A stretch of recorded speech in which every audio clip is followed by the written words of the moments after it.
পঞ্চায়েত চেয়ারম্যানের বাড়ির অবস্থানটা এটা হচ্ছে কদমতলিতে। এটা একটা চারতলা ভবন।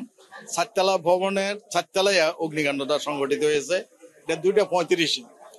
আমরা নিয়ন্ত্রণ করতে সক্ষম হয়েছে 4টা, তাহলে কত, প্রায় 2 ঘন্টা 25 মিনিট নিয়ন্ত্রণ করে ফেলছি। আমরা যে স্পেসে কাজ করছি এখানে ওয়াটার সোর্স বলতে কিছু নেই।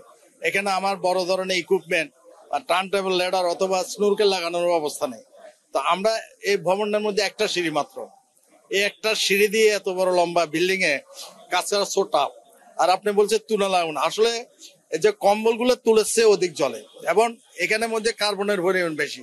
শুধুমাত্র সিটি ব্যাংকে অ্যাকাউন্ট থাকলেই করতে পারবেন গুগল পে। তাই অ্যাকাউন্ট খুলুন আজই। এখানে আপনার জুতা রয়েছে, ছাতা রয়েছে, আরো অন্যান্য দ্রব্য সামগ্রী রয়েছে। পুরা প্রত্যেকটা ফ্লোরের মধ্যে এখানে ব্যবসায়ীরা ব্যবসা করে গুদামজাত করেছে। এখন আমাদের চিন্তাধারা ছিল যে এই ভবনটার যেখানে আগুনটা লেগেছে সেখানে আগুনটাকে নিয়ন্ত্রণ করে আনা।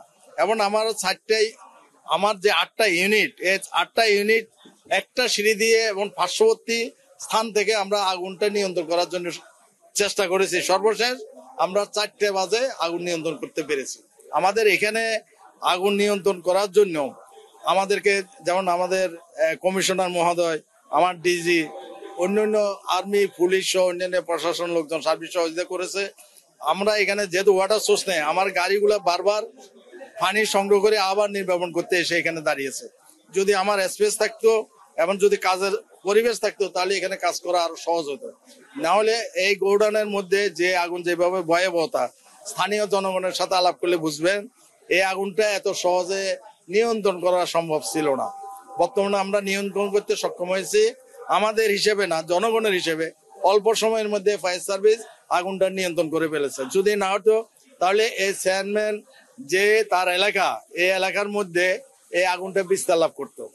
এখন আল্লাহর রহমতে আমরা যেখানে যে অবস্থানে আছি আগুনটা নিয়ন্ত্রণ করতে সক্ষম হয়েছি। ক্ষয়ক্ষতি এবং আগুনের কারণ এগুলো আমরা পরবর্তীতে যখন আগুন সম্পর্কে নির্বাপন করা হবে এক কমিটি গঠন করা হবে, কমিটি নির্ণয় করবে যে কিভাবে আগুনটা লেগেছে, আগুনের ক্ষয়ক্ষতি বা উদ্ধার কত। না, কোনো হতাহতের ঘটনা ঘটেনি, আল্লাহর রহমতে সবাই ভালো আছে। একটু সময় নিচ্ছে, আমরা অলরেডি আগুনটাকে কর্ডন করে ফেলেছি, আমাদের টিম কাজ করছে। আমরা একটু পরে আপনাকে একটা ভালো রেজাল্ট দিতে পারবো। তুলোতে পানি পড়লে পানিটা নিচে নেমে যায়, আবার উপর থেকে ধরে উঠে। আমরা যেহেতু এটা কনফাইন্ড স্পেস, প্রচন্ড স্মোক, আমাদের কর্মীরা ব্রিদিং অ্যাপারেটাস পরে আমরা আগুনটাকে কর্ডন করে ফেলেছি। আগুনের চেষ্টা করছি আমরা আগুনের কাছাকাছি পৌঁছানোর জন্য। আমরা আগুনের কাছাকাছি পৌঁছিয়ে আমরা আগুনটাকে সম্পূর্ণ নির্বাপন করতে আশা করি সক্ষম হবো। এখন আমরা চেষ্টা করে যাচ্ছি, আগুনটাকে আমরা কর্ডন করে ফেলেছি, আমরা আগুনটাকে নির্বাপন করার আপ্রাণ চেষ্টা করে যাচ্ছি। অলরেডি আমাদের এখানে